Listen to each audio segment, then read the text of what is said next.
Hello social media. Well, I'm making this video today because I've got my suspicions about the events that were being reportedly told in mainstream about what happened with an assassination in Iran.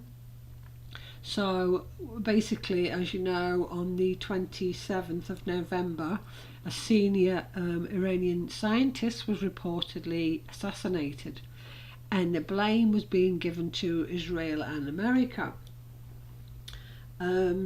Interesting date for the attack, which was 27/11, which is a 9/11 for those people who notice that there's always a significant with these dates. Now also we see there's a 9/11 also on the number plate of the car. This guy called Mohsen Fakhrizadeh, who was shot in ambush supposedly by reported 12 assailants and died from his injuries. So we've been shown media reports that this Fakhrizadeh guy's been spoken about by the Israelis as someone to watch. We're also told that he's known to be the man at the helm of the nuclear programs. What's not being mentioned is the fact that he's at the forefront of the country's coronavirus vaccine and testing program. He was at the helm. So in my opinion, I think questions need to be asked, and namely, if this guy is fully on board with the UN, with the global agenda and the fake pandemic and everything, then this can only be another inject into the dramas being played out on the worldwide stage to bring about this agenda. I think it's been set up on purpose. Problem, reaction, solutions going on yet again. So if you remember, back in January of this year, there was reports coming in that another Iranian scientist had been assassinated by America. And in that report in January, it's quoted in the media that Iran would seek revenge in the form of hacking the power grid, the healthcare facilities, banks, and communication networks, none of which happened, but the seeds are laid for the retaliation that we can expect.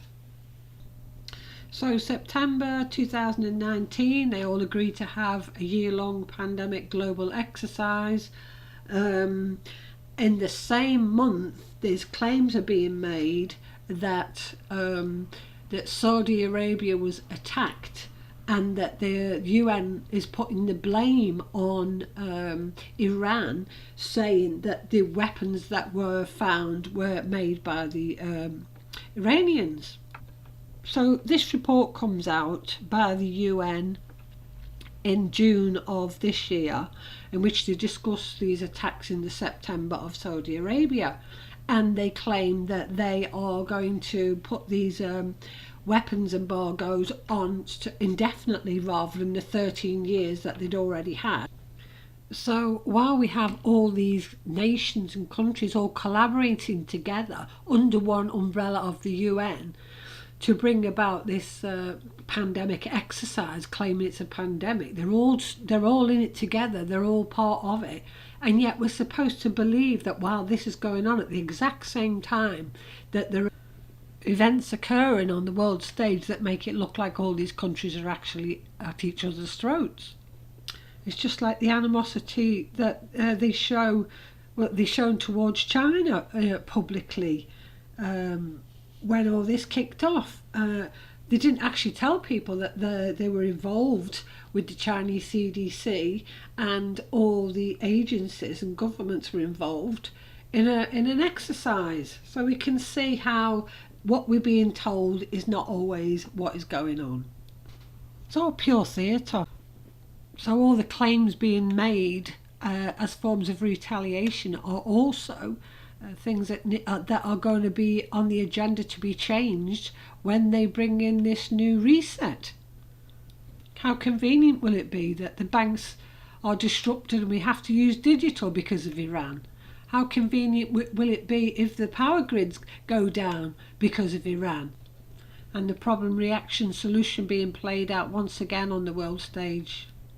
as soon as I saw reports that the scientist was driving a Nissan car and that a Nissan truck was responsible for the supposed bomb, I knew straight away this is a false flag, because I worked out a long time ago basically that Nissan is coded for the NSA. Okay, now you might think that's crazy. How can it possibly be? Well, let me just explain that the 7/7 false flag attack that occurred, which was blamed on Patsy's claim that one of the Tanweer had left his bombs in the Nissan Micra at the Luton station. The Manchester bomb reports claim that the bomber also drove a Nissan Micra. In this article, the car was said to hold a sports bag with the name of an American football team. The man responsible supposedly for 9/11 was driving a Nissan. The report of the 2010 Times Square car bomb was a Nissan. The article, and it's funny because an article appeared exactly a year ago in November in the Nissan Stadium in America, where the American football club had held a terror drill. So, if you remember, in the reported cyber attacks in 2017, the attacks hit the NHS and the Nissan car factory. I couldn't quite work out what that was about at the time. Also, the Colombian car bomb in 2019 was a Nissan too. So we've also got the fact that the guy who was, the CEO of Nissan was also involved in the World Economic Forum. And you might wonder how they achieved such things. Well, a top Pentagon spokesperson, Dana White, who was the former assistant to the Secretary of Defense for Public Affairs, was also a former director of policy and strategic communications for Nissan. So we can clearly see a top spokesperson for the Pentagon with links to this company. And of course, what's been going on lately is that the recent developments has been that the CEO of Nissan had to be smuggled out of Japan, and amid fraud claims, and yet the man's held in high regard by the UN and the UK alike. And we have what appears to be an ever-changing story again, which is a usual tactic of false flag events. Well, that's it from me for now. My website's up and running again if anyone's interested. I've also done an article on this subject on there. All I can say is thank you very much for listening. I'm Annie Logical, and I'll see you later.